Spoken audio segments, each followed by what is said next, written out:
So we will start just at 1:35, just so that all the participants can join. Thank you. In another 10 minutes, we'll start. Nishant, can you put that poster? Yeah.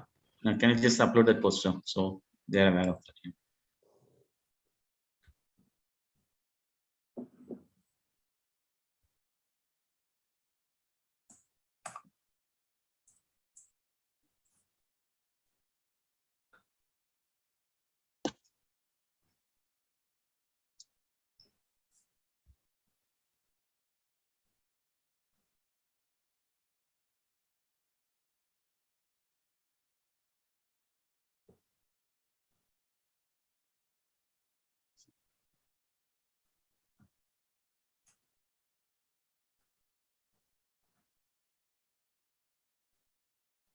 So you can see my screen? Yeah. Perfect.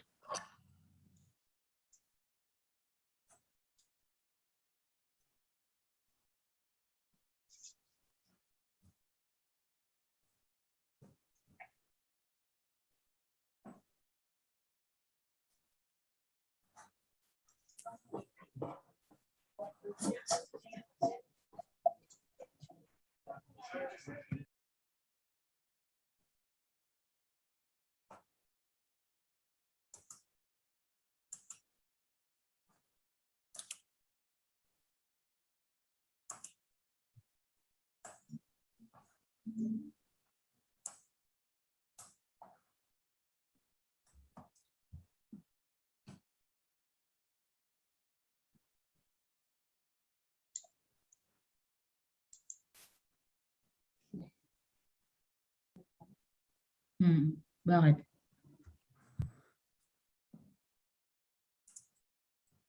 Also, Dr. Ramesh Unyal, our friend and our well-wisher has joined. Sir, can you just come online and just say hi to the team from Italy? Dr. Ramesh? Yeah. Hello, hi. Good afternoon. Yeah, how are you, sir? Yeah, fine. Yeah. Good, nice Just to see introduce you all. yourself and Nice say to see 2-3 you. words to the team who have with us. Yeah. Yeah, naturally, I am very interested always whenever you conduct such kind of this program, and especially on ethnobotany and these all things. They are very close to us, and we are also working a little bit on traditional knowledge sometimes. And recently, we have submitted a concept note to ministry about documentation of traditional knowledge for Western Himalaya region. So naturally, we are very hopefully looking forward for this kind of webinar to get more and more information about ethnobotany and other aspects. Thank you very much. Thank you, Dr. I think it will be it will be very enriching experience for all of us. Yeah. This subject is very close to me particularly, and as an organization also, of course. Thank you very much. Thank you. Dr. Unyal is online from West Bengal of India. It's in Kolkata. It's on the west side of India. It's very far from here. So he's online from there.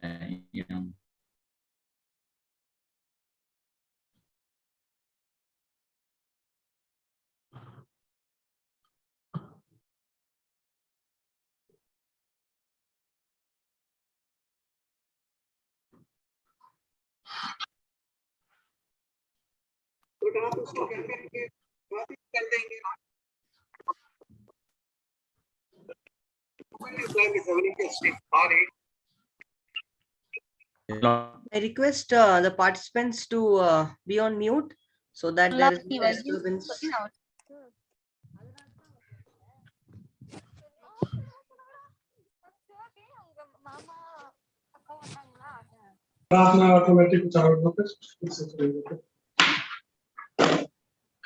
सुबह अपने आप बंद भी हो जाएगा ना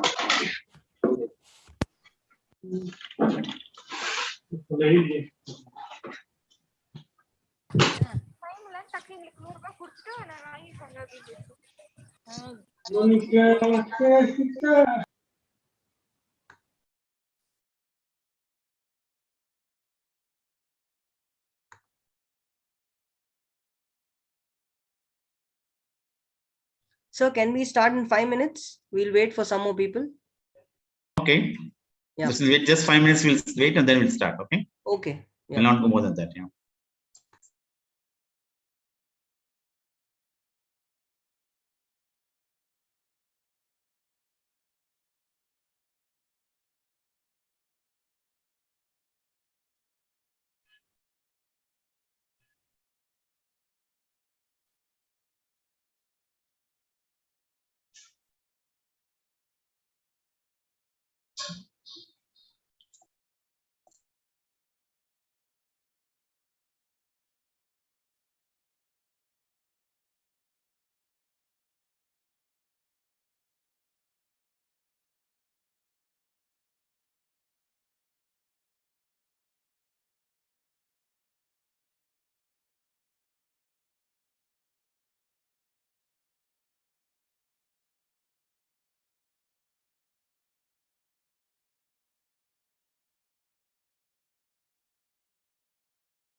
As the participants can see, our talk is being live streamed on YouTube as well.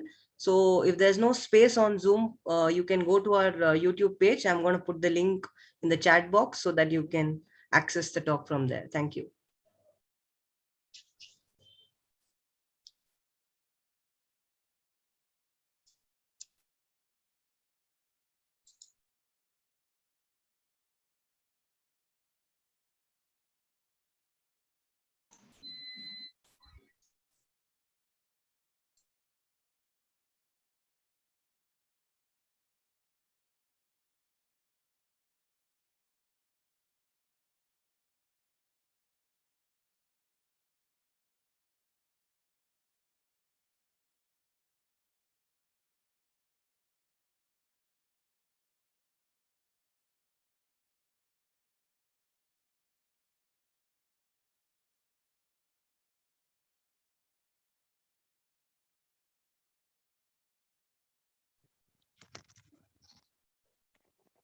I'll talk to that lady also. And, I'll take.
Yeah, Nishan, I think you can start.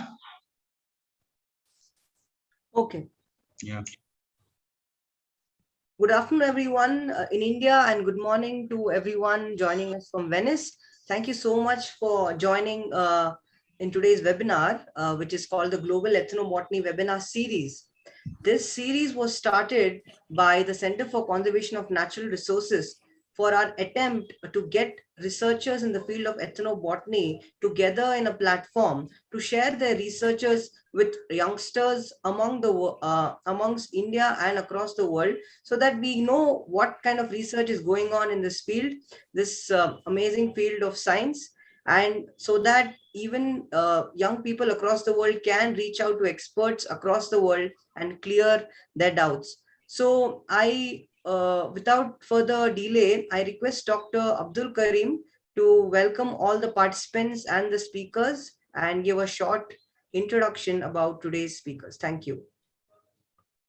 Thank you, Nishan. I'm very happy, as Nishan said, that we started this program in such a way that a series of this program from ethnobotanists from different part of the world to just share the experience of theirs, so such a way that in India, our ethnobotanists can take forward the concepts, methodologies, and see that how it's really useful for our research purpose. That connection, I really welcome Dr. Natha and the team, who have agreed immediately after our request and said that yes, we are willing to share our experience to the students of India.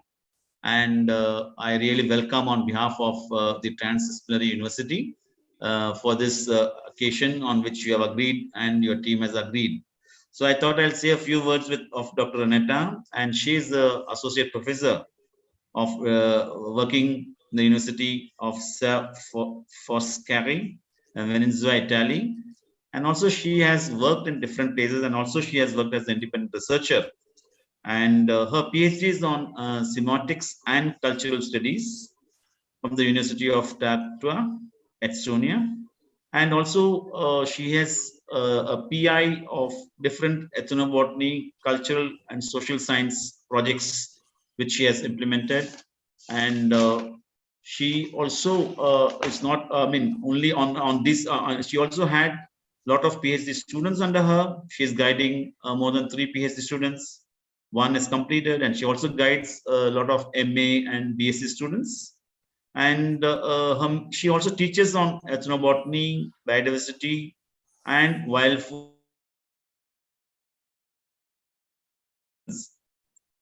And she's also the members of different committees, and she has got several awards, fellowships, and also members of different boards of her country.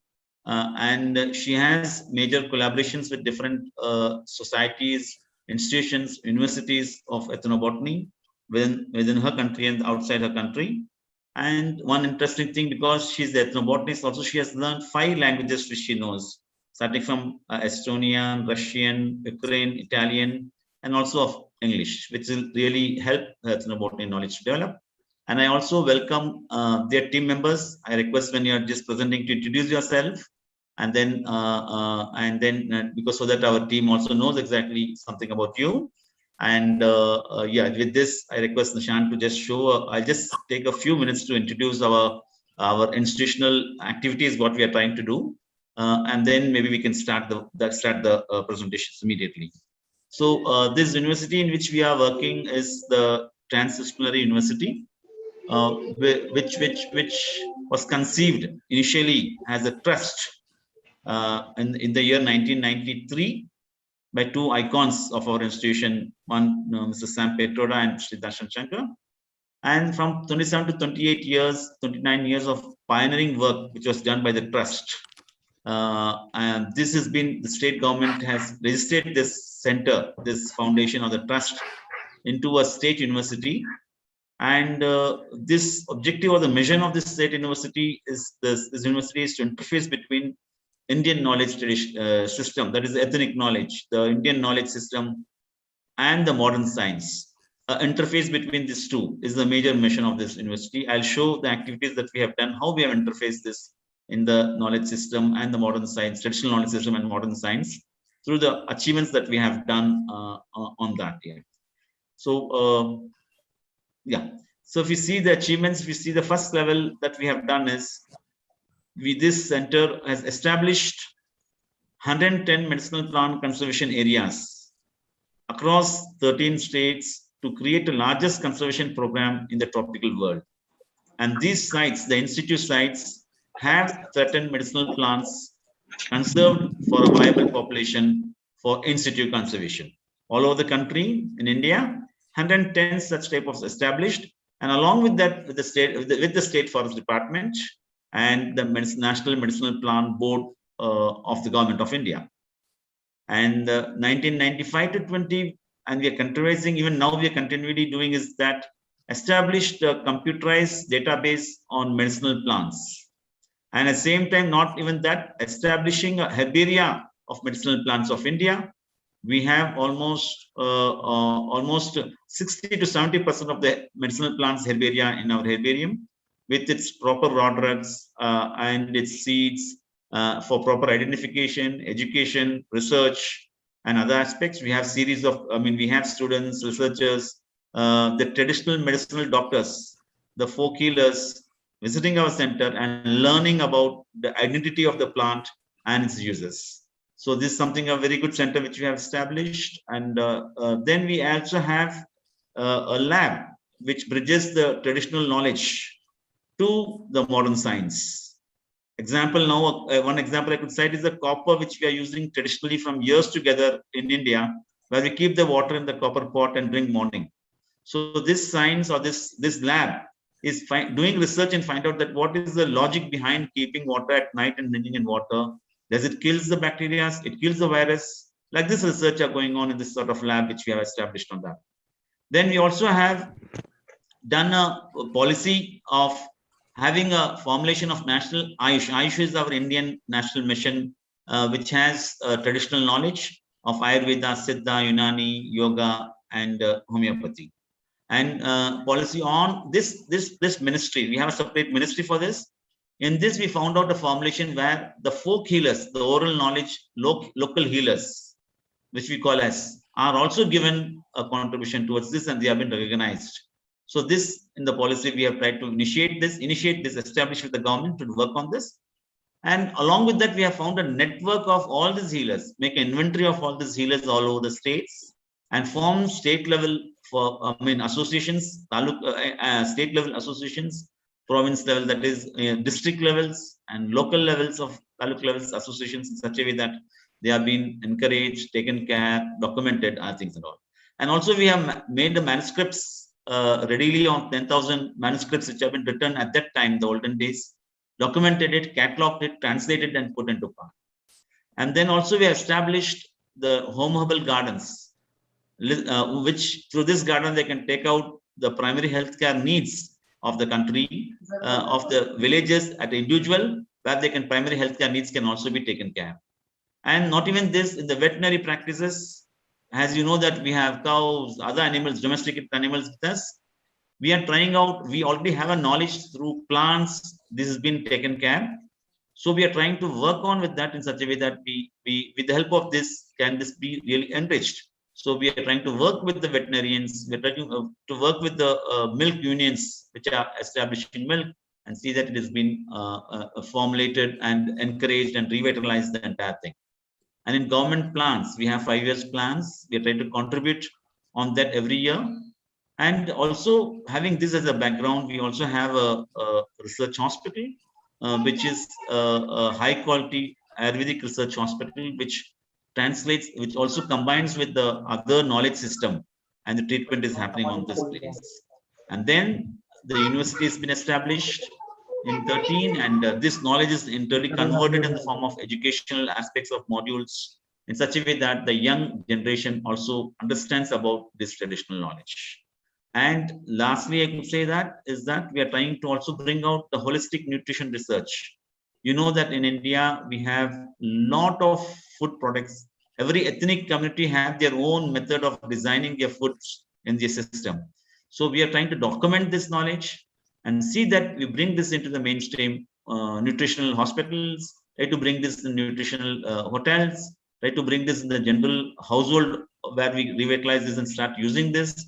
So research is going on in this, in the case of nutritional and educational programs. I stop with this. And this is something I thought for five minutes, I'll just explain about what we have done at the institution. So you are also aware of that. Thank you very much, and all the best. And let's now start our program. Yeah, thank you, Dr. Karim, for that brief introduction.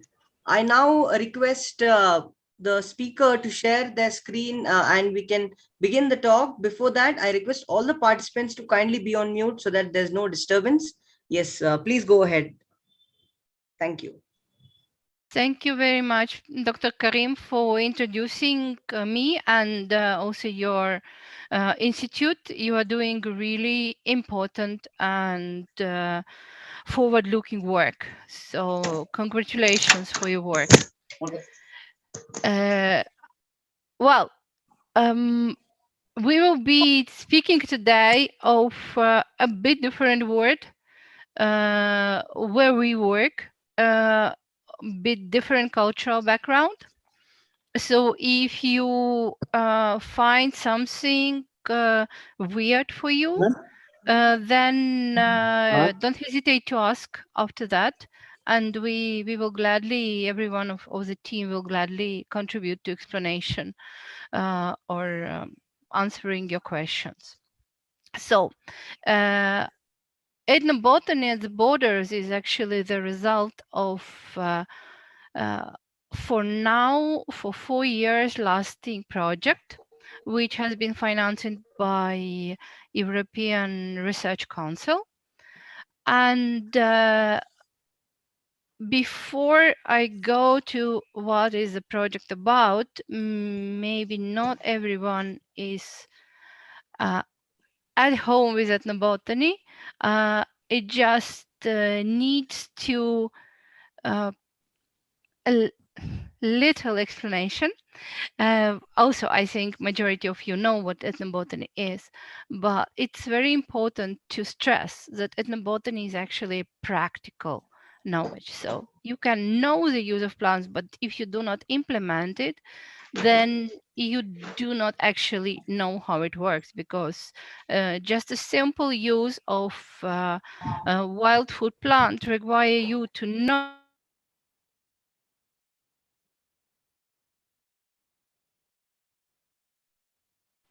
Renata, we do not hear you. Unmute yourself. Oh God. Okay, I've been talking long way. No, just like 5 seconds. 5 seconds.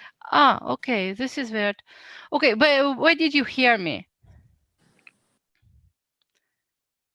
At practical what? knowledge. Okay, so ethnobotany is a practical knowledge because in order to use a simple wild food plant, you need to know the plant, you need to know where to find it, how to collect, when to collect, what way to prepare, and also how to store it for longer time. It's probably not the question of the regions where the growing season is more or less constant, but in Nordic countries and in the mountains regions where we work, winter is not the time when the plants are growing. So you need to store them for winter as well. And this all is affected by many different factors. And next slide, please. And we assume or take it for granted, but many of them have not been actually proved. But it's considered that social and economical factors, ecological factors, also the community and personal background, as well as education, political decisions, and the availability and the quality of healthcare are actually affecting the way people use plants and how they do transmit this knowledge on the use of plants. Next slide, please. So the project which will be presented to you today, or the outcomes of the first 4 years of 5-year-long project, is called Ethnobotany of Divided Generations in the context of centralization. And the idea is, next slide. Next slide, please. Next slide, Baiba. Okay, the idea is to understand how little ethnic groups divided by country borders, which means once those groups have been one community and later they have been divided and entered into different social, political, economical conditions, how this affected the ethnobotany of these little ethnic communities and their neighbors. So as you can see, we are going at the border of the Soviet Union or ex-Soviet Union, and those divisions were caused by either the creation or the fall of Soviet Union. And also why centralization is important here, because during Soviet Union, the many aspects of the knowledge and practice were centralized or guided from Moscow down to the republics, but still guided from one big pot. And also we compared with the countries which have never belonged to Soviet Union. So what we want to see, one slide back, please, Baiba. We want to evaluate the influence of a centralization and to consider among these specific social, political, and educational factors. And we will be searching, we have searched already, and we have also found for common patterns which extend beyond ethnic background. So to see the influence of centralization, and also which is very specific to the regions with high education and literacy. We search the influence of the popular literature on local ecological knowledge, and the future presenters will speak more about it. So I did design this project, but there is no way I could have conducted it myself only, and this is why I think it's important that the people who were on the ground and did the research with local communities will present their part of research and their vision on it themselves. Therefore, the floor is yours, Valeria Kolosova, who was for 3 years a postdoc with a DIGIA team. Thank you, Valeria. Thank you, Renata. So my little part of this paper is titled Berries in Karelia, Food, Medicine, and Income. Next slide, Baiba, please. Baiba, please, next slide. So I was responsible for the research. One slide back, please. Yes, thank you. I was responsible for the research in the Republic of Karelia. We documented the plant and mushroom uses, and the largest groups were folk cuisine and folk medicine, of course, which is naturally, and in both categories, forest berries were leading group. Here you can see on the right, there is a picture of a typical Karelian Valeria, one small thing, a little louder and little slower, because the accent for us to understand will be a little difficult. So okay. Louder a bit and a little slow, yeah, so we can understand. Yeah. On the right, you can see the typical Karelian landscape. So these are mostly forests where all these beautiful berries grow. I will just show you these beautiful pictures so that you could understand what we can pick up in our forest. These are raspberry, cloudberry, blueberry, cowberry, ribbonum, cranberry, bird cherry, strawberry, and bearberry. And of course, there are some more, but the other berries are not so important for the Karelian culture. Barbara, next slide, please. If we talk about berries as food, please pay attention to the proportion. When we made the Excel sheets based on the material of our field work, totally 1,640 lines were concerning food. And you see that about 2/3 of them concerned berries. And here you can see the numbers. The most important berry for food in Karelia is cowberry, and it still stays like that.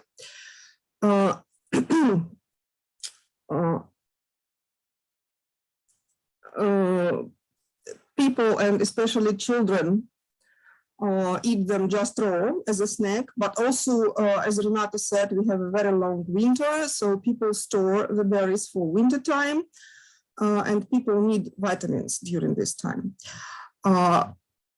However, wild berries did not disappear after bought fruit from the shops became readily available. More than that, berries started to be used in new ways. People started to make jams, mousses, jellies, smoothies, and so on. And technical changes have resulted in the expansion of the methods of processing berries and storing them, like keeping them in freezers and so on. Next slide, Barbara, please.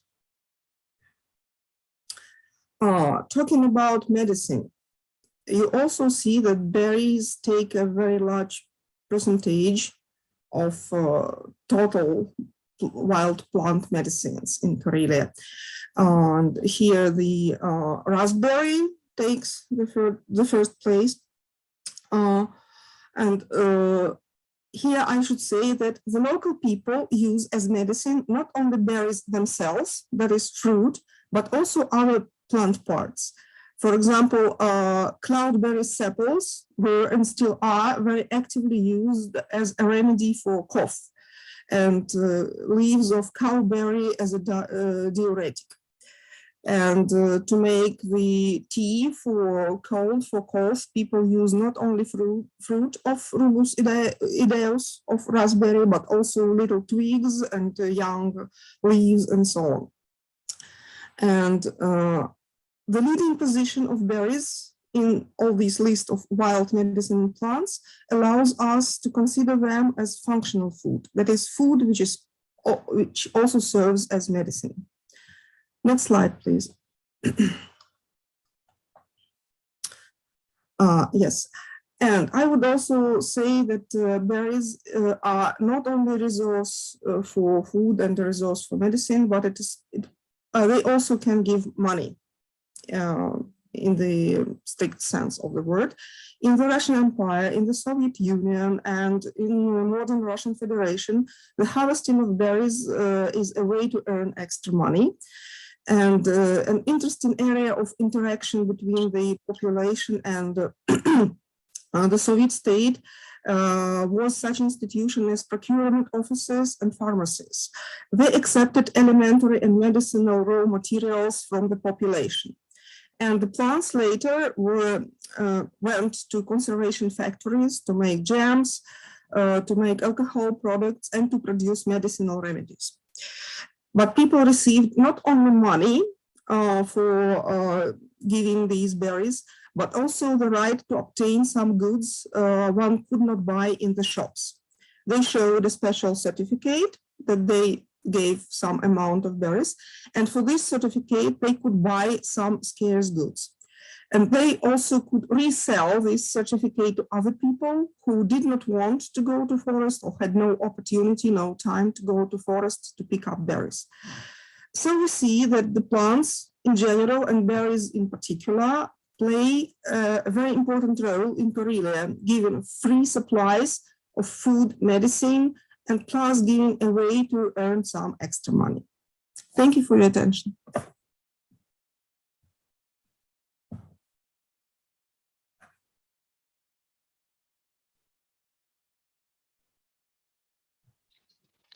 Olga, the floor is yours.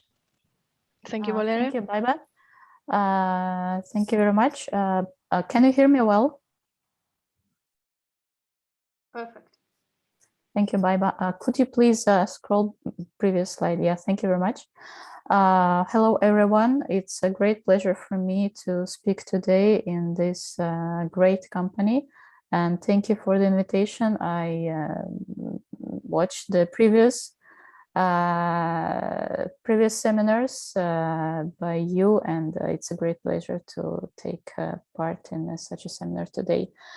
A couple of words about myself. My name is Olga Belichenko. I'm finishing my PhD thesis in the team of Renata Silkand, working in the University of Ca' Foscari, and also studying in co-tutel in the double degree program at the National Museum of Natural History in France. My main point of interest is the ethnobotany of indigenous peoples of Russia. I worked in Pacific Coast with the Chukchi and Yupik, and now for this PhD project, I'm working on the western border of Russia, between Russia and Estonia, studying setos. Main points of my thesis is the development of herbalism under Soviet rule, and the role of books in this, and the roles of books in the knowledge transmission. Baiba, could you please scroll to the previous, because I would like the people to look at the beautiful map that are created for a project by one of the collaborators, and also to say a couple of words about Setoma. This is a land that on the border of Russia and Estonia, as I said, and it is not very densely populated. I was studying the Russian side, and there were only 20,000 people living there, among whom only 200 of whom are Seto. Majority of them stay in Estonia, and in Russia there is only 200 of them. Among important things that I should mention about them, it is that the language of Seto is the dialect of southern Estonia, Vero, which links them to Estonia. And the religion of Seto is the Orthodox Christianity, which links them on the other side to the Russia, which they share with Russians. Religion plays quite an important role. As you can see by the picture, there is a little church in the top, Chasana, and in the bottom there is icon representing the importance of religion celebrations and plans for Seto people. Thank you, Baiba. Please, next slide.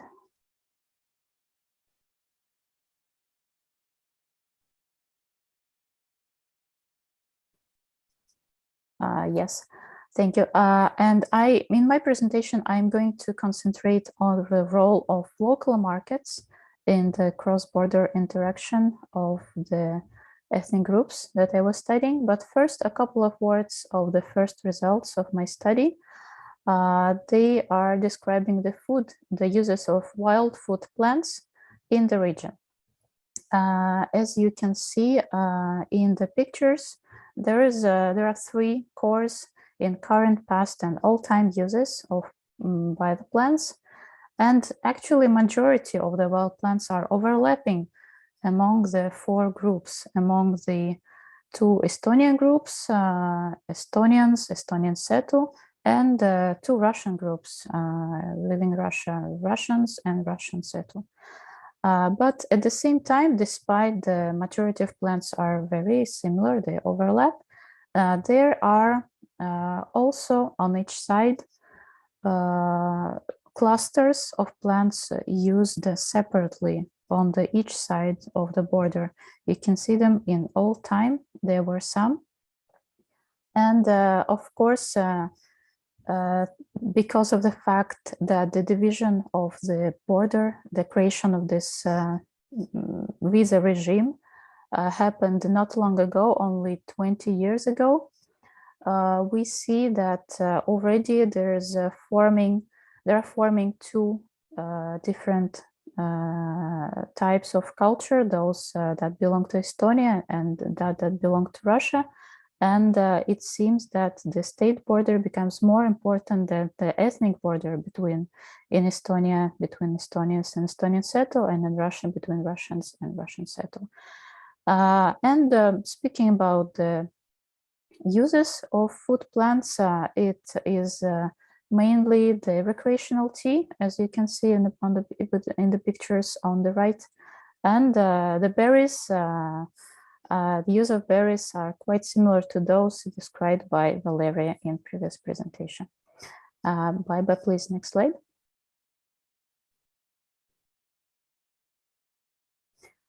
As I said before, religion is quite important for the Russians and settled the region. And Pskov-Mechore Monastery, the Orthodox monastery located in Pechore, is the religious center for the settles and for all the Orthodox inhabitants of the area. The main celebration of this monastery is the Dermation of the Mother of God, which happens in the end of August. And actually it happens right in the high season for harvest, when it's already almost collected, and when it's time to make the winter stocks, to buy some goods, and to the very busy time for the households, for the house owners. This celebration in the end of August is preceded by the several blessing celebrations: apple feast of the Savior, honey feast, and nut feast, when these products are blessed and prepared for the further consumption. As I said before, the territory is not very densely populated, so these celebrations are actually for the community are important events when they can reconnect, meet each other, and come together. And now for the settled who are separated by the border, the end of August is the time when they come together. The Estonian settlers come to Russia and join the celebration, but not only participate in it, but most importantly, they can visit the graves of their deceased relatives, which is quite important for the Orthodox culture. And of course, to meet the relatives who are alive, to speak to them, to exchange news, and so on. But not only this,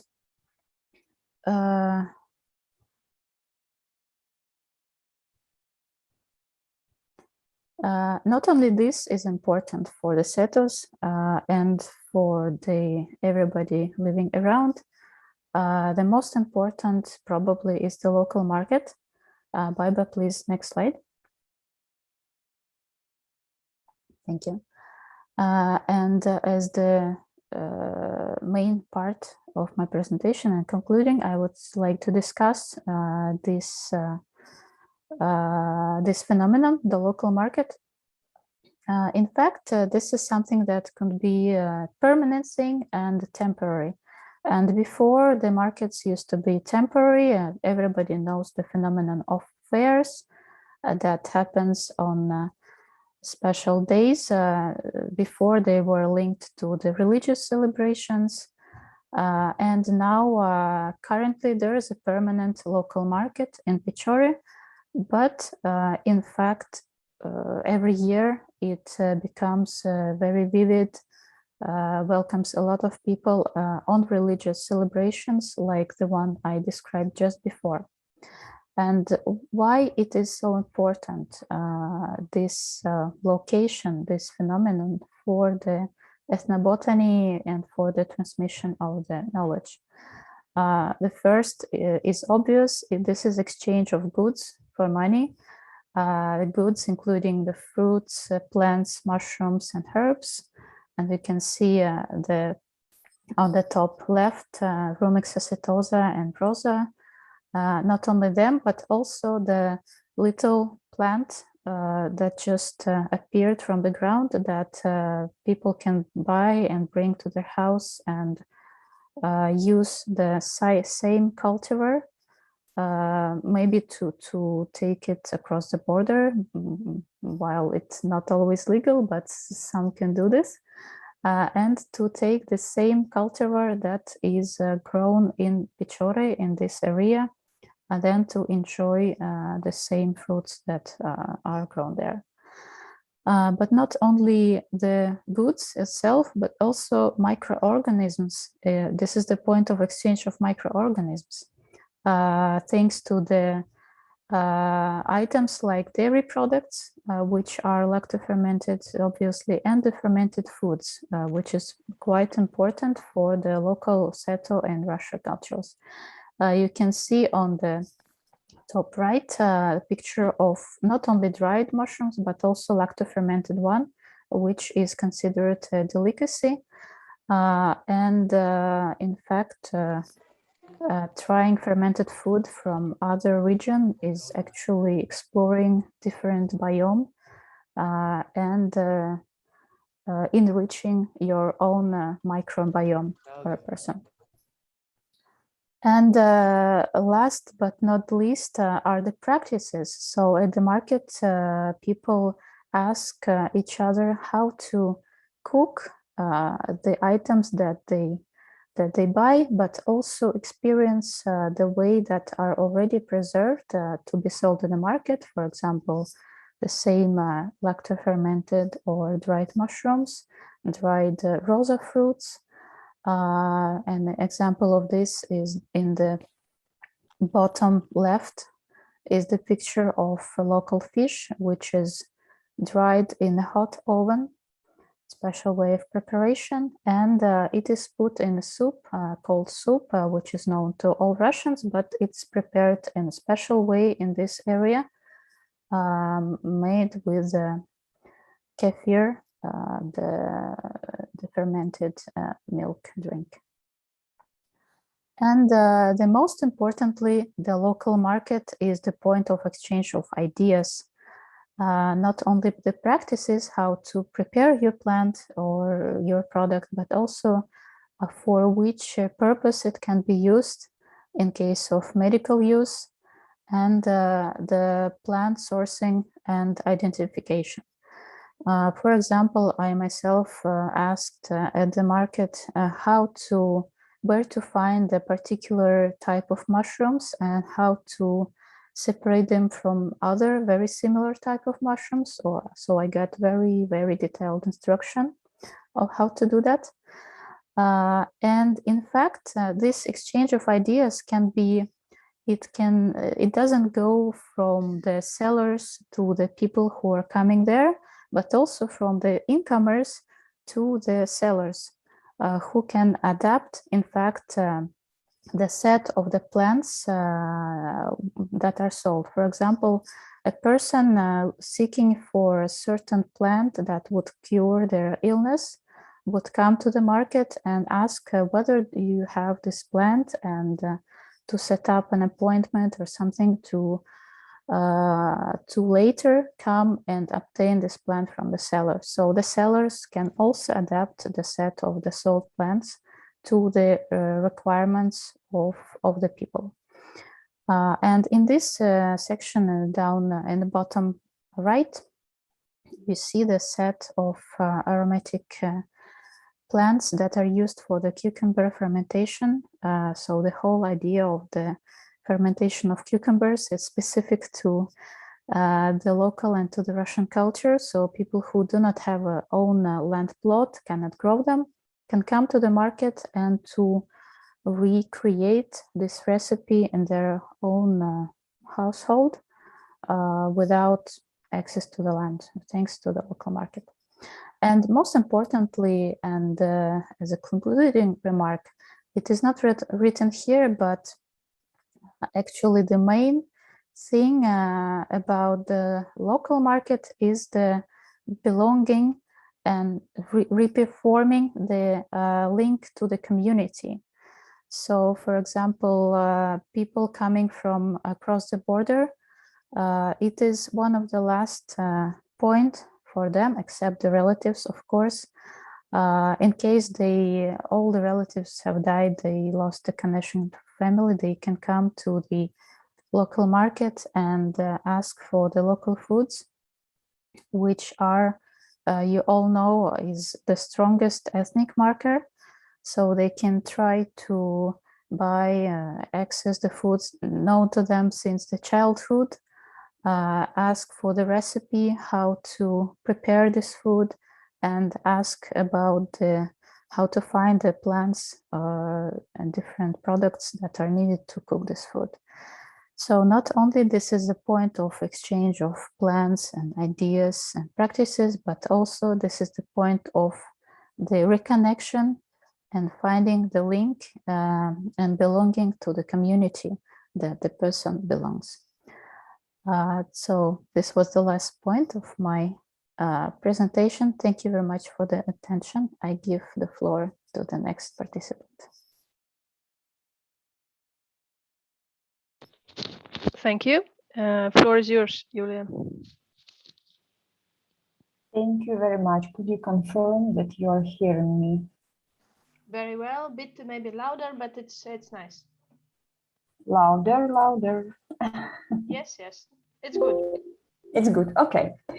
Well, my name is Yulia Prokofyeva, and I'm studying the borderland between Poland, Lithuania, and Belarus. But today I will focus on the use of social media data for ethnobotanical investigation.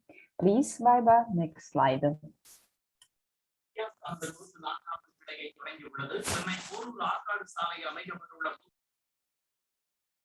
Sorry, could you repeat, please? All right. No, it was an extra noise, so all good. Okay. All right. Nowadays, social media is becoming a central area for varied cultural practices for the conservation and sustainable use of plants, bicultural diversity, and natural ecosystems. Social media provide a rich source for studying people's activities in nature and understanding modern patterns of plant use, debates, or discussions which are going online. Crowdsourcing data collection to nature enthusiasts is considered as one of the ways to effectively collect data when resources are limited, especially in pandemic times. Typically, such user-generated content include text, tags, pictures, videos. In addition to the content itself, social media data provide a wide array of information about the users and the social communication networks between them. But different platforms are used to share content in different ways. Instagram and Twitter, for example, are widely used for real-time posting of individual pictures and texts. Besides, Instagram is mainly used for sharing self-generated content, while Twitter is also being used to pass on content and links provided by others. In addition, real posting Facebook is often used to share individual pictures, photo albums, but not necessarily in real time. And this photo sharing platform seems to contain more content about people's activities and on-site observations, nature observations, whereas microblogs might be more focused on discussions around specific topics. For example, how to treat some specific diseases.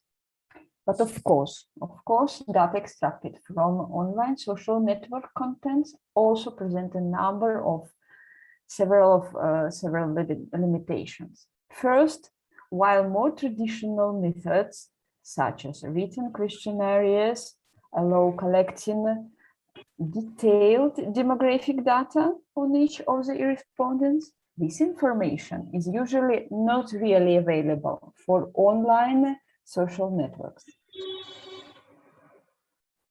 Retrieving information about the location of the individual social network user also could be difficult, especially in the case of large volume searches when we are talking about big data, and it is really very, very difficult to estimate, to work with geographical locations. Hence, not all of the English language tweets about use of plants, for example, occur in the United States necessarily originates from this country, of course.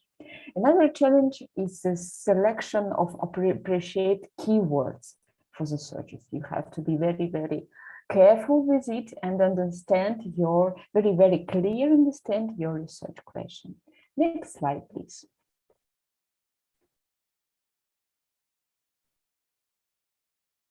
Thank you very much. To understand if and how social media can help to invent tradition, we need to analyze something not noticed earlier that has recently become popular. In this article, you can see and you can find, we took as an example the highly promoted Ivan chai, a tea made from the fermented leaves of willow herb. The main findings you can find in this article, and for understanding the representation of this plant, Epilobium angustifolium, in the media, in the social media, we extracted several data sets from online sources like Google Trends, websites, different blogs, microblogs, forums, social networks, Twitter, YouTube, and Instagram, but we used only publicly available data. Thus, at the moment, most of the narratives which we found and were published in the last 6 to 7 years and have presented this Ivan chai as a drink that has been used in Russia for centuries. Yet the, let's say, history represented on social media is far from reality, forming in corpora a perfect example of false narrative. Having appeared in Russia mainly as a Russian cultural marker, the narrative went viral.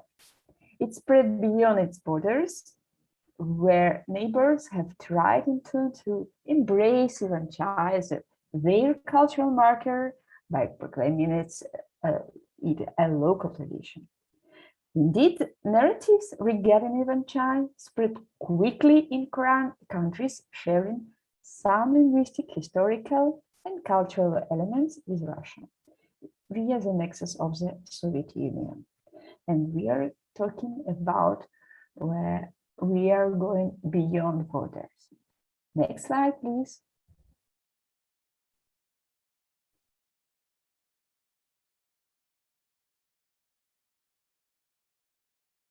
Next slide, please. And another example and case of using social media data for investigation, thank you very much, of spreading of plant use knowledge connected with coronavirus pandemic. Specifically, use of homemade plant-based foods and beverages as a first-line treatment. The objective of the current study was to consider how the traditional knowledge of prevention and antiviral self-medication affected public health behavior and virus outbreak. In terms of crisis communication, this work specifically concentrated on indicating these different social discourses spreading over social media. In my case, I investigated 3 case studies, Polish, Lithuanian, and Belarusian. But in this article, it's more of 20, something like that, case studies from different countries. Most data used in this study have been obtained from discussion threads in social media and news portals, which are very, very popular in every country. And you see it very depends on country. In some countries, Facebook is super popular, but in other country, you will not find any information which you need in this social media. Most data, the results reveal that the information spreading could strongly influence public health communication. And after the effectiveness of countermeasures deployed by governments in these 3 different cases, our findings also supported the hypothesis that health discourses around miracle cures, let's say, by medicinal food is drawing on local ecological knowledge, drawing on traditional narratives of danger and this local ethnomedicinal knowledge. During the outbreak, participants shared more recipes for medicinal plants, that healthy plant-based foods used in the prevention and in treatment of COVID-19 in Poland. But compared to Poland and Belarus, the most diverse patterns of using food as medicine was documented in Lithuania. The results do not show clear trend with Belarus, but on the other hand, the local community has preferred remedies of Soviet pharmacopoeia. Therefore, based on our observations, people were forced to return to their former experience of preventing acute respiratory infections with homemade plant-based foods and beverages. Finally, social media data are far from a panacea for all data challenges in ethnobotany, but combined with other sources of data, combined with our field results, we can provide innovative ways to address the information needs of future bicultural diversity challenges. Thank you very much.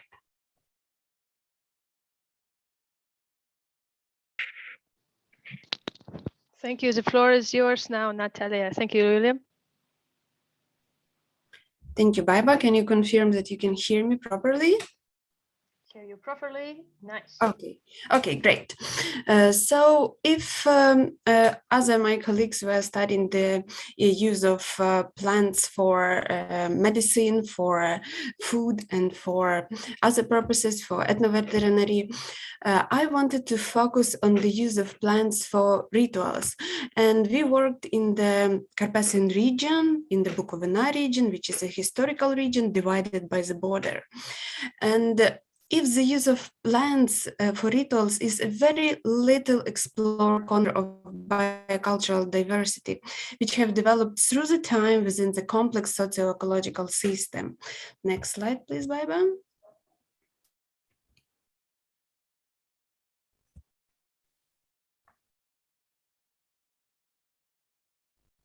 Okay, so what we did, we studied the 2 regions, and we studied how people were using, we interviewed people, how they were using the plants for rituals and for celebrations. So we wanted to show the spiritual use of wild flowers.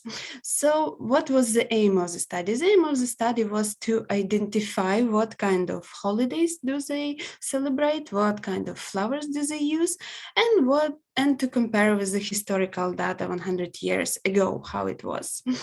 And what we have to highlight that in those regions for 50 years, totally use plants and rituals.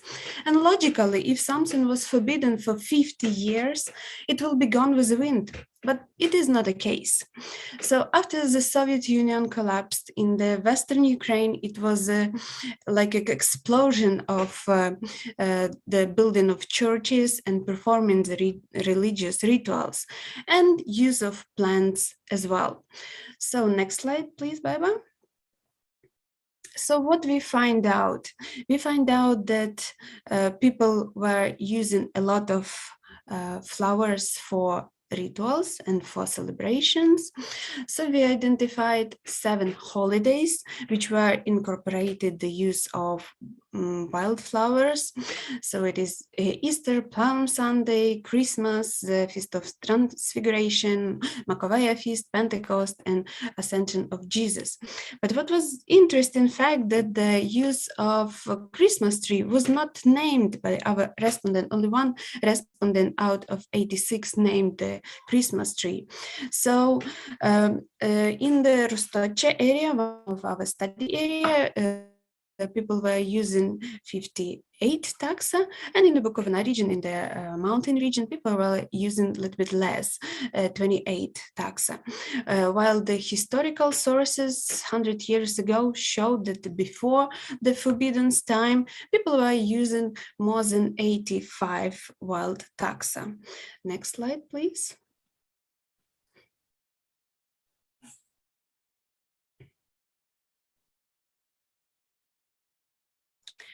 And if you can see the coloring of the bouquets that are used by locals are very bright and colorful. What we also did, we compared the colors that were used in the present times with the past uses.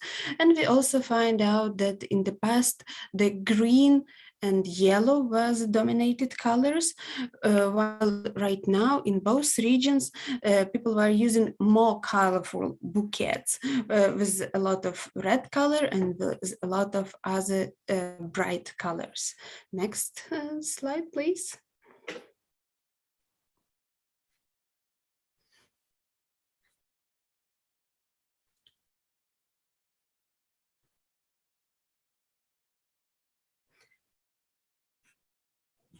So basically in both regions, the revitalization of local ecological knowledge were present with different sources of those knowledge, both from the older generations, the generations that still remember the use of wildflowers before the forbidden time, but also with other sources, for example, like media or the other regions. For example, we saw the influence of the Polish side for the use of wild plants for rituals. And also we find out, next slide please, Viba, we find out that the use of plants for blessing and for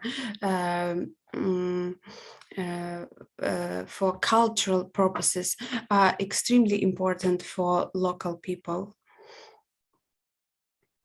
And as you can see, there are a lot of people within the church, and they are blessing fruits and flowers, and those practices are really seen as revitalization of local ecological knowledge and revitalization of traditional ecological knowledge that are present in those regions after the forbidden time. Next slide, please.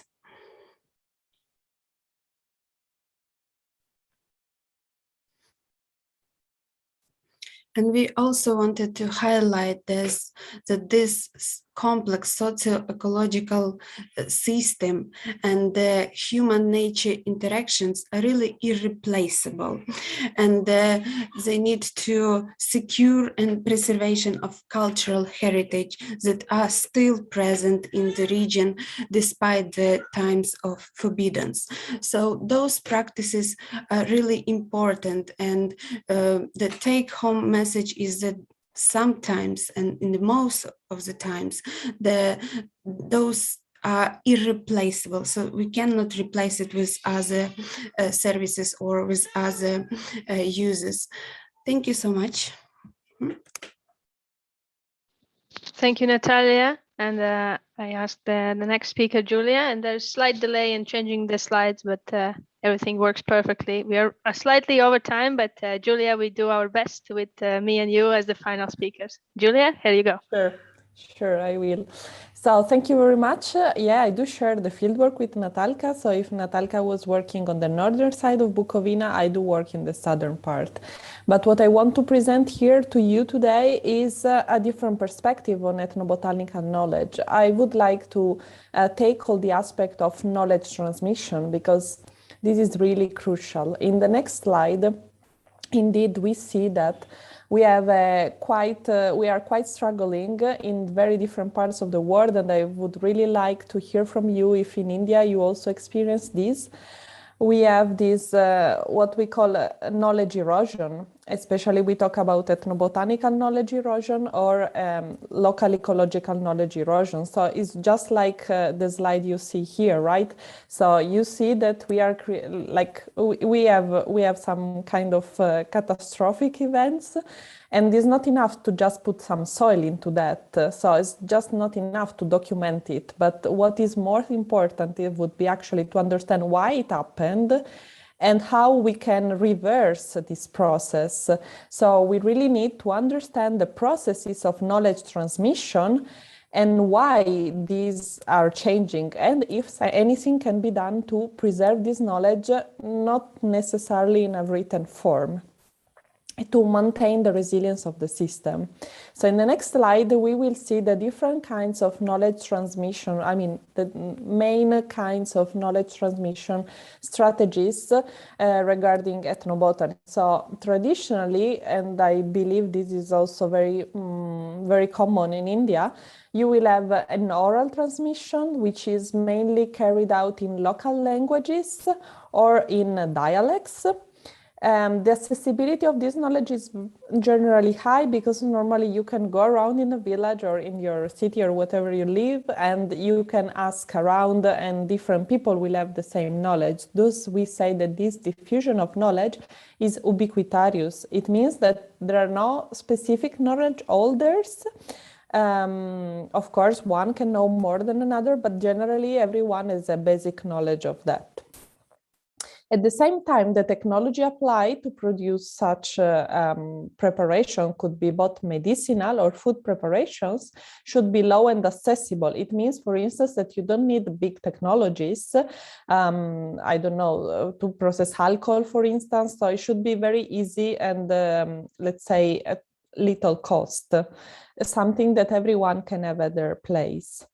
And also the ingredients should be locally available, both, let's say, in nature, naturally growing, or easily available in the markets because of a long-standing maybe tradition or recent exchange, but well established.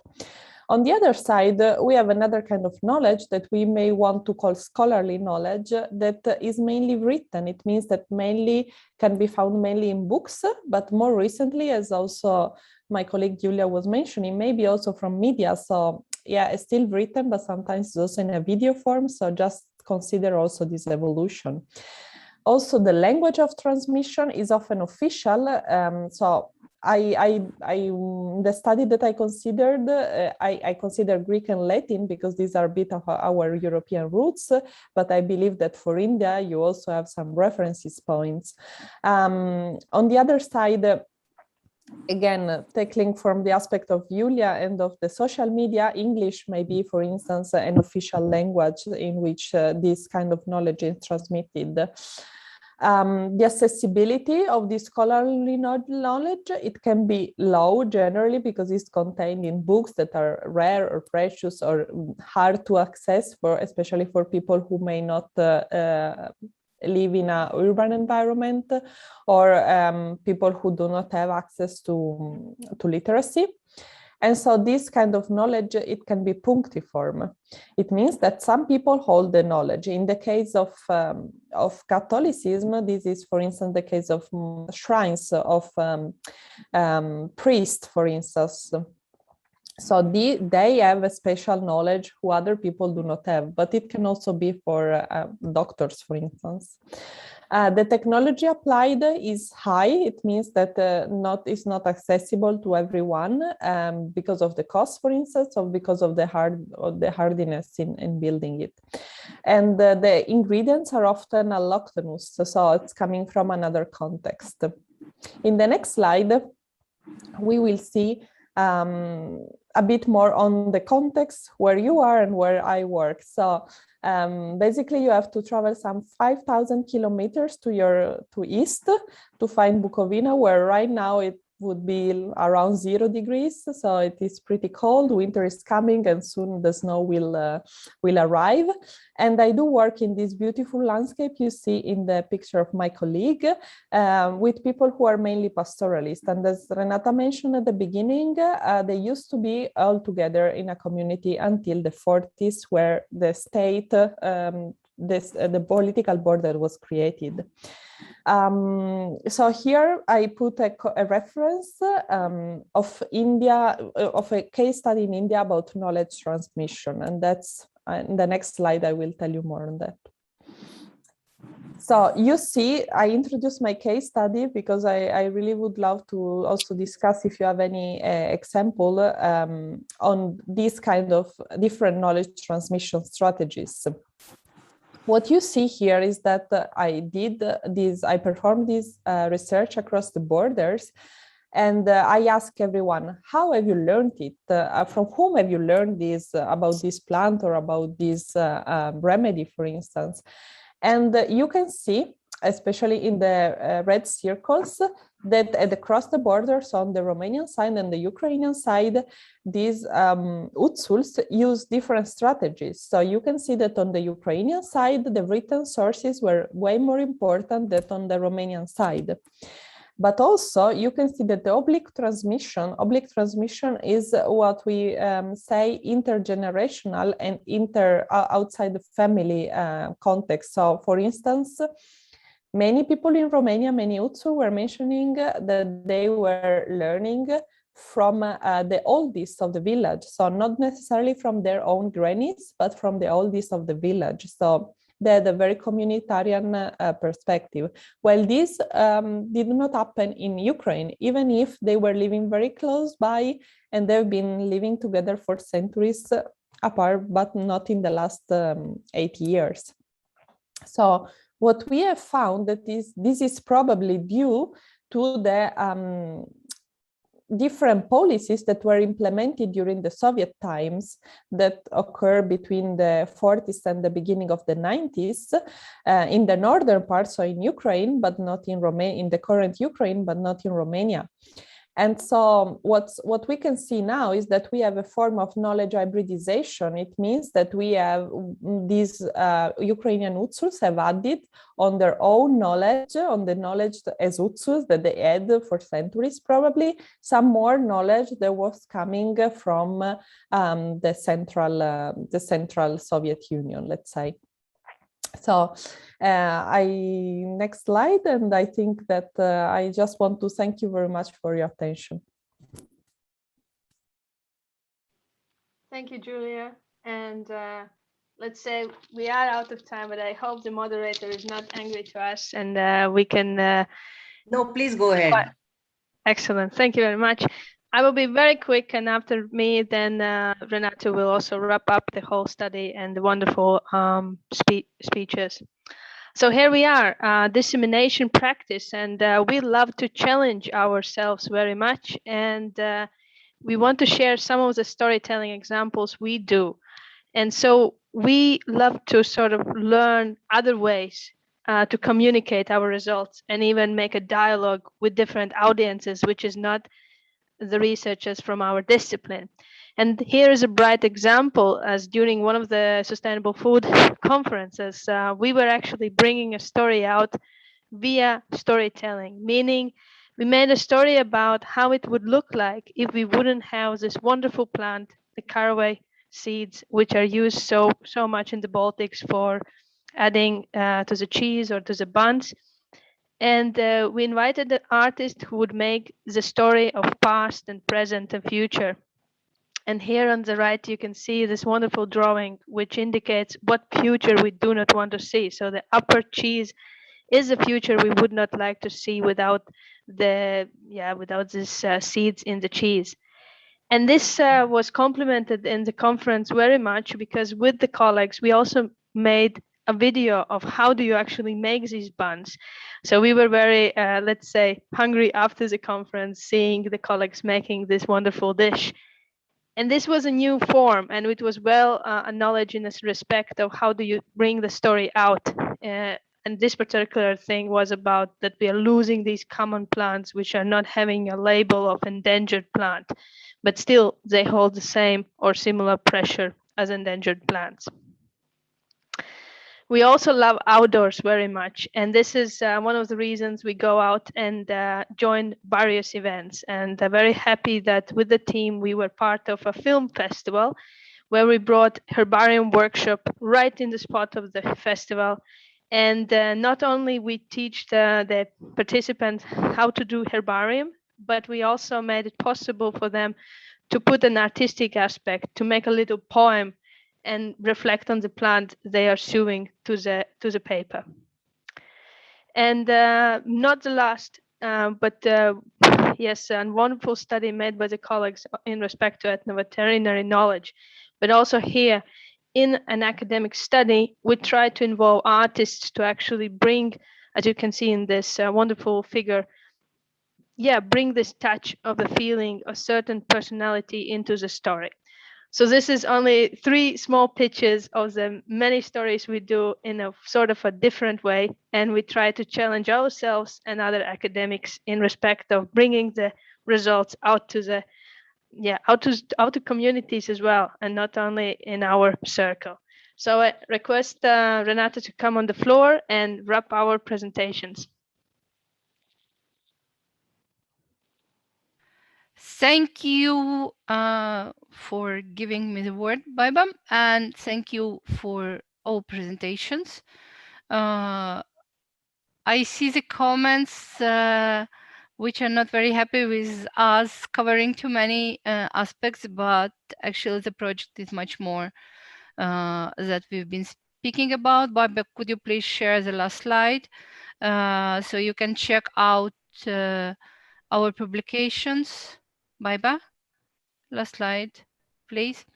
So you can check out our publications at the web page or use the code to access it, and you will see many other examples of our research, and more are coming. So if you have questions, don't hesitate to ask, and we will try to accommodate answering them. Yeah. Thank you very much for listening. Yeah, thank you very much. Can you take Julia's presentation? Can we see? Just we have 2-3 questions in that.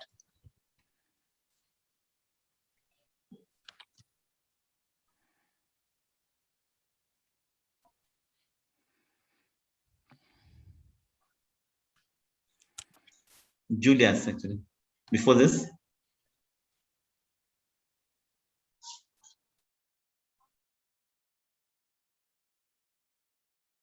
Yeah, next slide.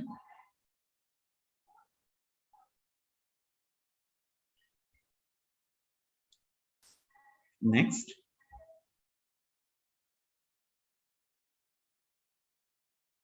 Yeah, the ingredients we have mentioned, no? We have mentioned on that often alloctonos. What is that?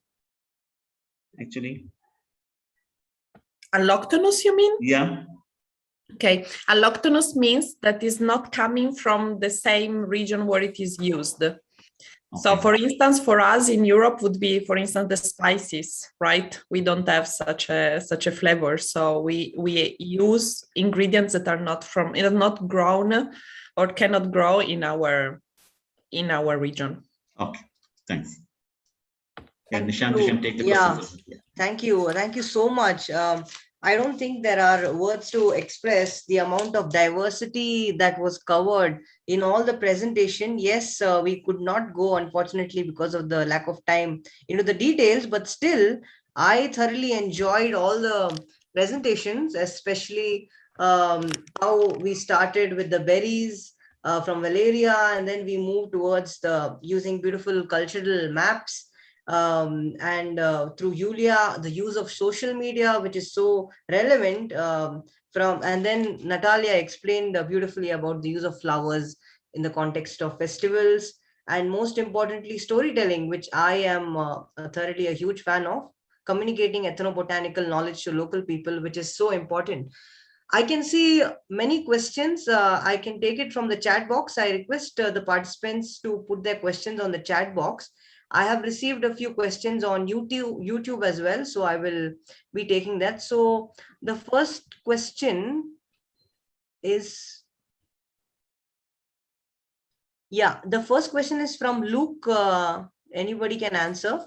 Like in most traditional communities, is there a change in their food habits due to climate change? Anyone can from the team can answer, please.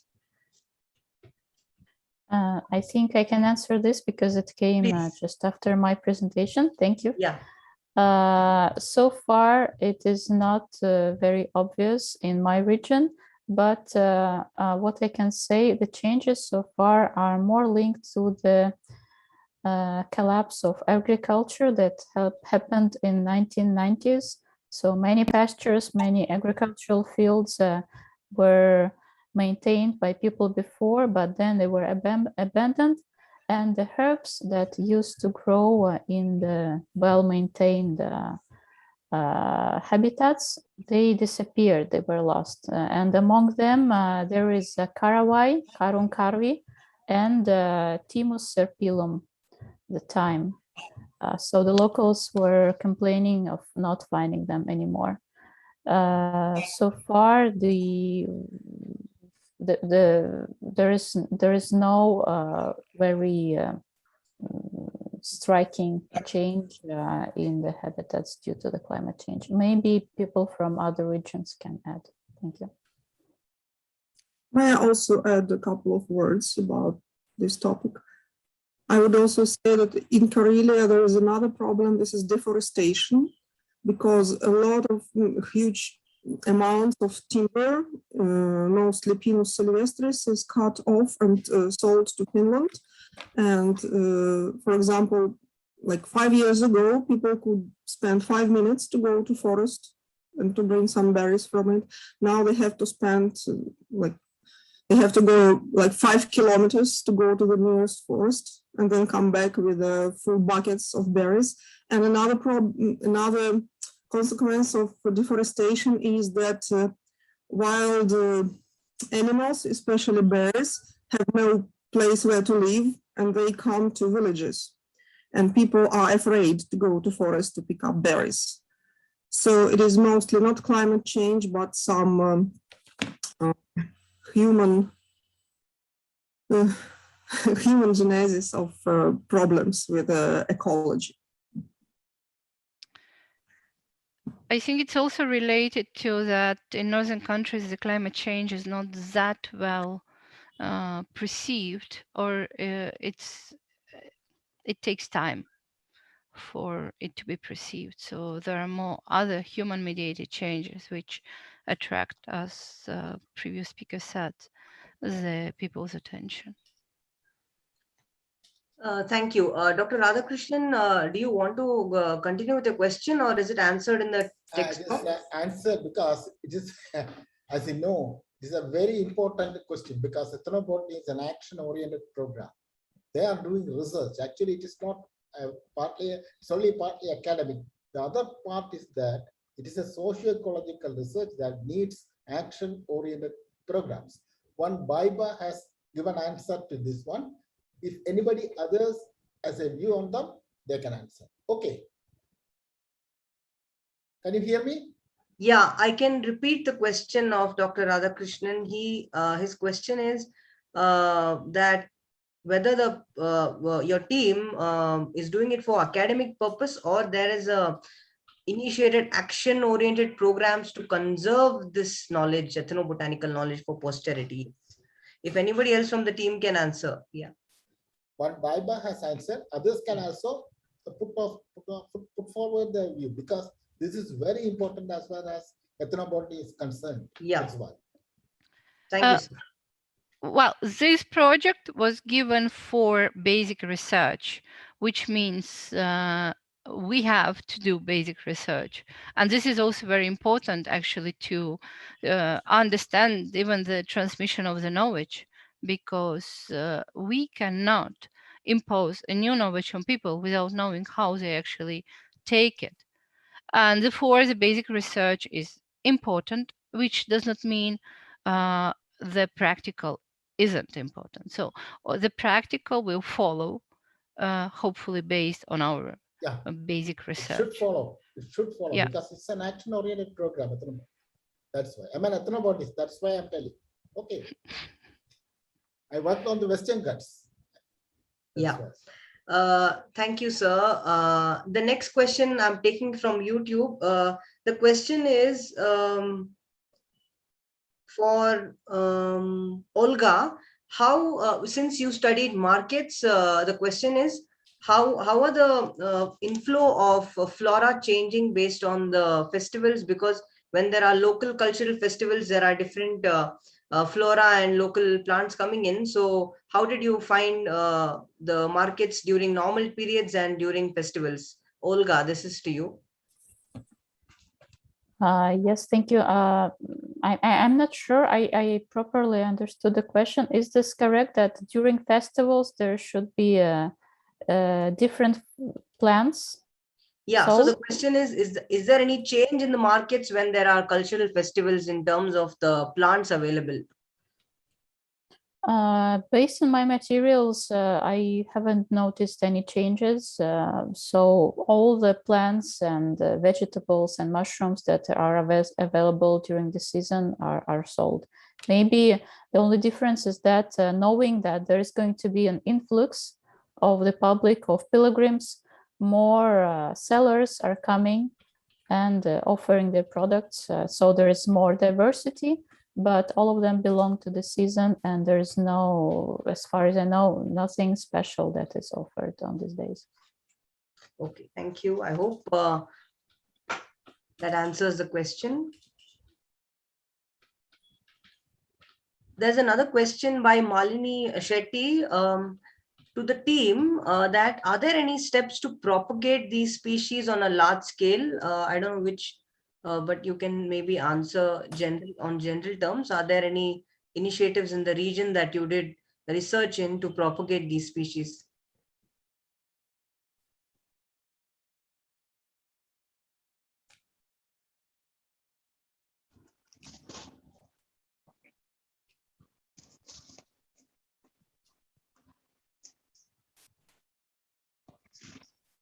Yeah, hello. Renata, could you touch the question? Well, I know that there are initiatives, but they are not directly connected to the regions where we were studying, neither or during the time when we were studied. So there are some kind of festivals, but our goal was a bit different.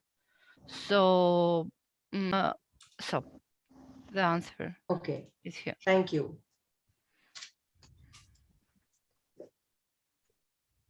I can see there's a question for Natalia. There's a question for Natalia. Since you spoke about use of flowers, there's a question on YouTube that in terms of the collection of these flowers, since then, how is the collection basically? Is it from the forest nearby, or do they come from faraway places? And do they follow any kind of sustainable harvesting mechanism for using these flowers that are used in these bouquets that you showed? Thank you so much for the question. So basically it was both from the forest nearby, from the meadows nearby, from the gardens, but also approximately 25% of the interviewees, they named that they buy those bouquets because the prices were quite low. So it was very convenient to go to the market and just to buy these beautiful bouquets.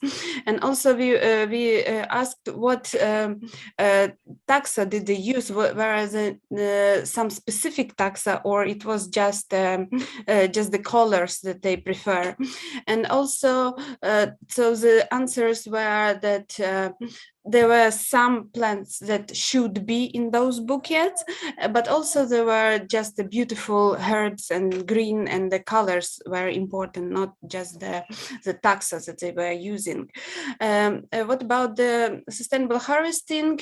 They were not using that many flowers, and no one named to us the red listed flowers. So basically we can say that it is sustainably harvesting. So if they collected one small bouquet, with no red listed or IUCN listed flowers, so it's totally okay for the nature and for the sustainable use. Mm-hmm.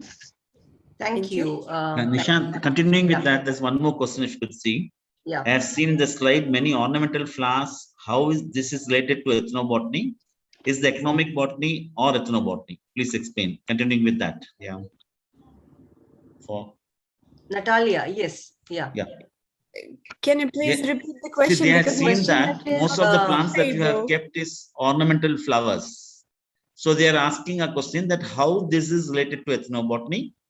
Can we call it as economic botany or ethnobotany? Because most of the flowers are ornamental, which you have shown. The bouquets and other things and all. Yeah. Yes, I would say that it is ethnobotany, if I may say like that. Maybe now, is it all ornamental, which has taken from ornamental flowers, or it is an ethnic? It is from the forest you have taken that from the wild have you taken the flowers, the flower? So it is both. They were taking it from the forest or from the meadows nearby, or they were buying it in the market where the other person has went to the forest and meadows and collected. And so they have an ethnic knowledge for those flowers, right? On the users or whatever. Yes, it was very interesting because it was 50 years when it was totally forbidden to collect those flowers and to bless them and to perform these religious festivals. And it was very logical, is that if something is forbidden for 50 years, it will be gone. But it was not the case in our region. So after 50 years, it was forbidden to collect those flowers, forbidden to bless them in the church, forbidden to go to the church. And now it is allowed, and people were very actively going to the church and very actively collecting those flowers. So that was very interesting. And where did they get the knowledge on what kind of plants to use and how to perform those holidays? It was our aim of the study, to understand how this revitalization of traditional knowledge or local ecological knowledge are taking place. Sure. Correct. I think this answers Mr. Debata does. Yeah. Thank you. I'll take the last question, and this even I have the same question. It is towards Baiba. It's towards a very interesting concept of using storytelling for communicating ethnobotanical knowledge. So the question is, how was the response of the participants when you used a medium like storytelling for communicating ethnobotanical knowledge? And in your view, what are the possible other communication strategies that we can use as ethnobotanists to attract basically common people towards this science? Oh, thank you. Wonderful. I think I'm learning still the field, and I first and foremost need to thank my colleagues also in another field of citizen science. And if anyone is interested, the European Citizen Science Association holds a new working group, which is storytelling. I'm also happily be part of it, and we just made a 2-hour course in Moodle on storytelling with citizen science. And here, answering your question, well, for example, the herbarium workshop was very, very nicely acknowledged, especially the audience were not the usual we would go to. And it also happened here in Venice during a film festival. When we talk about the conference, which was more academic conference, but we used a sort of a story explaining the issue with the loss of the caraway. Well, it was a surprising thing and extraordinary. And the academics were very, let's say, awakened. So I also told them I was not bored telling the story to be, how the conferences can be. And so it was a great way to communicate. But we are still experimenting, and there are lots of other ways. And there are also the colleagues from the project is also thinking of other types of exhibitions, as we have so much visual material. And we are also thinking of other ways of building a small movie as a way to bring the knowledge. But we recently acknowledged that there is also, of course, when we need to think about minorities, which we don't consider so much in respect to disabilities. And how do you communicate that? And that has not been discussed so much. So this is also small pitches from my side and in discussion with the team of how do we communicate the results. And not only because we can always learn from artists, and that's also a great aspect. I don't think I can answer the question so quickly. So I'm welcome also for other ideas, but please do check out the European Citizen Science Storytelling webpage. Thank you. Thank you so much. I think since there's no more time left, I can conclude by saying that it was suddenly a roller coaster ride of wonderful ethnobotanical insights and truly transdisciplinary, where we covered authentic research and storytelling mechanisms and documentation, field visits, and so much more. I'm sure that people would like to really look into your research more. So I can take that from your email about all the publications that were shown in the presentation. I hope I can share it with the participants. And if participants have any other questions, they can mail it to me. I will make sure, I will try my best to get it answered by Dr. Renata and team.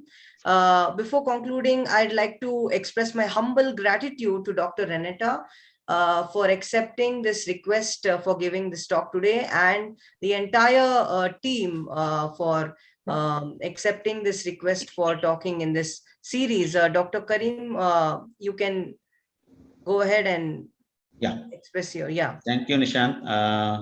I think it's really a combined effect with the entire team and touched almost all the aspects of your research that we are doing.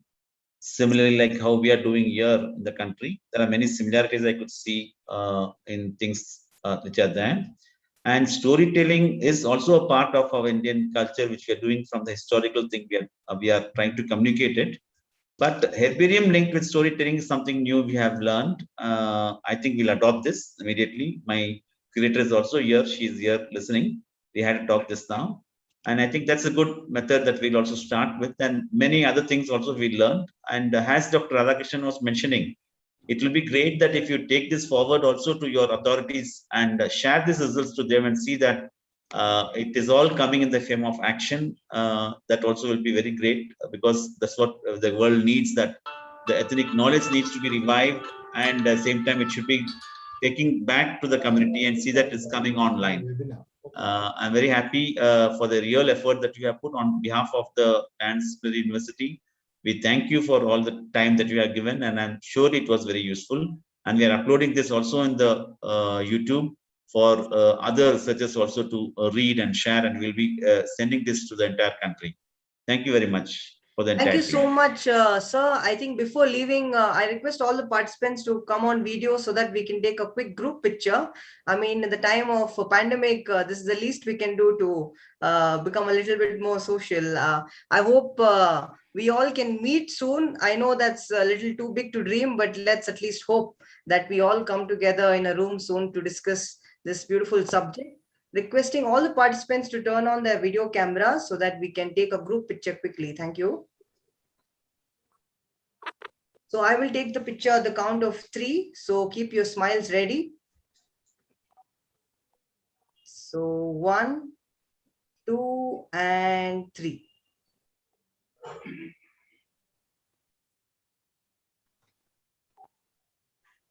I'll take a few more.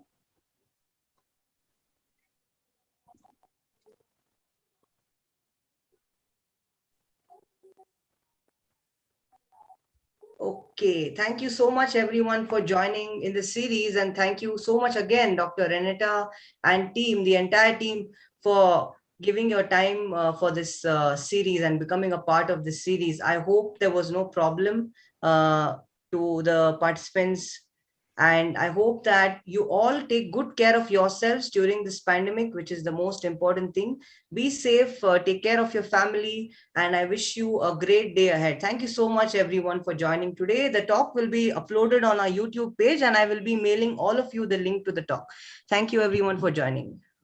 Thank you very much for inviting. Thank you. Thanks, Karim sir and Nishant. Well done. Thank you, Well sir. conducted. Thank you. And thanks for the team. Okay. Yeah, Very good. you. Excellent.